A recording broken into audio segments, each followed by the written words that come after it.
बता दूं कि हमारा देश गुलाम कैसे हुआ।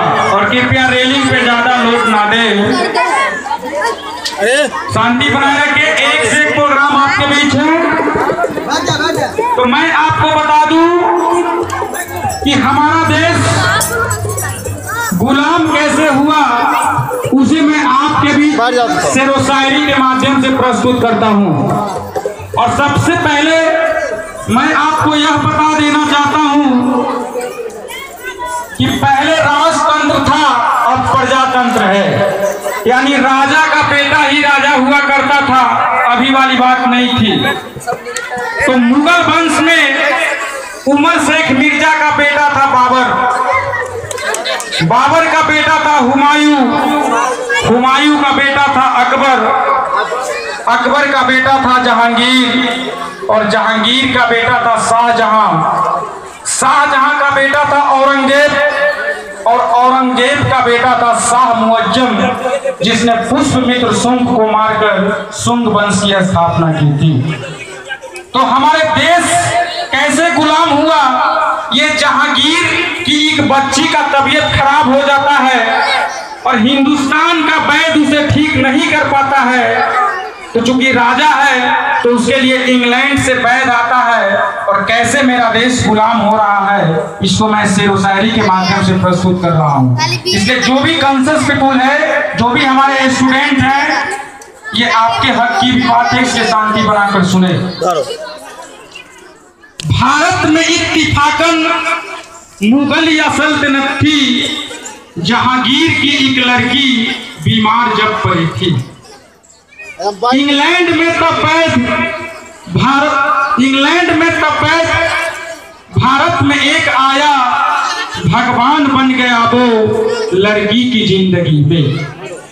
व्यापार का बहाना गया यहाँ से लेकर, व्यापार के बहाने गया गुलामी देकर।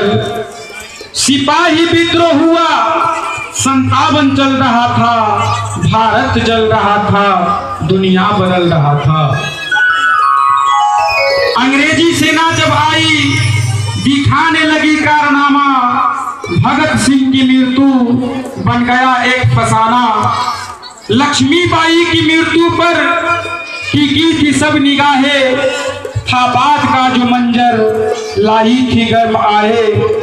लड़ाई में फिर भी काफी अधिक थी छमखम, हिम्मत से फिर भी लड़ते रहे जब वो हरदम। माहे अगस्त में जब बरसात हो रही थी, भारत छोड़ो का नारा दिन रात गूंज रही थी। कुछ याद आ रहा है पटेल का आंदोलन, बारादोली में जो चलाया था आंदोलन। हिंसा हो रही थी, देश जल रहा था, दुनिया बदल रही थी, आंदोलन चल रहा था। जब आया सन 47 ऐसी भी रात आई, आजादी की बराते भारत में सज कर आई। आजाद था अब भारत, जंजीर टूट चुके थे, 15 अगस्त को हम आजाद हो चुके थे, आजाद हो चुके थे, आजाद हो चुके थे। Thank you. तो जेंट्स कबाल ने बोला लेडीज कबाल से कि ना जिक्र कीजिए मेरी अदा के बारे में। जेंट्स कबाल ने बोला लेडीज कबाल से कि ना जिक्र कीजिए मेरी अदा के बारे में, मैं जानता हूं बहुत कुछ आपकी वफा के बारे में। अरे सुना है वो भी मोहब्बत का शौक रखने लगा है, जिन्हें कुछ पता ही नहीं है वफा के बारे में। तो दोस्त, उस महिला कवाल ने जेंट्स कवाल को जवाब दिया कि मैं न होता तो ये गजल कौन कहता, मैं न होता तो ये गजल कौन कहता, और आपके चेहरे को कमल कौन कहता। अरे ये तो करिश्मा है मोहब्बत का, वरना इस पत्थर को ताजमहल कौन कहता, वरना इस पत्थर को ताजमहल कौन कहता। जोरदार ताली होनी चाहिए, जोरदार है। जा भी देंगे ऐ वतन तेरे लिए, ये आपने सॉन्ग सुना निशा कुमारी के थ्रू। दोस्त अभी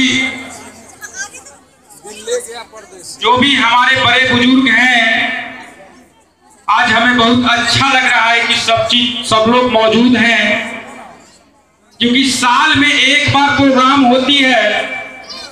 तो साहब मैं जलेबी के लिए किसी को नहीं बुलाता हूं, क्योंकि जलेबी तो हम कभी भी खा सकते हैं। हम और आप एक दूसरे से रूबरू होते हैं, कुछ सुनने को, कुछ बोलने का मौका मिलता है।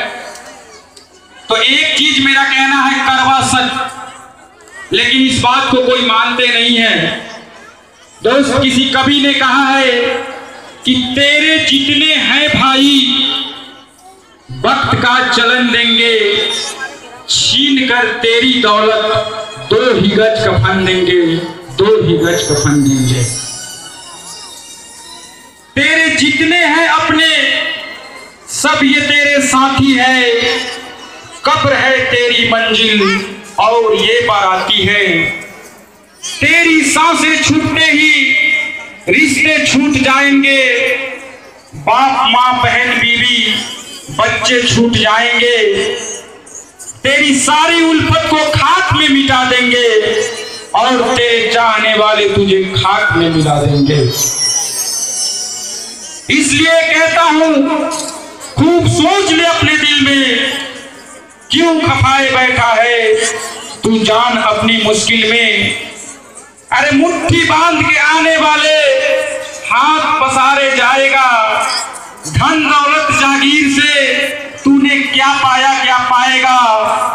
चढ़ता सूरज धीरे धीरे ढलता है ढल जाएगा, और जैसी करनी वैसी भरनी, आज किया कल पाएगा, आज किया कल पाएगा। तालियां होनी चाहिए, जोरदार तालियां।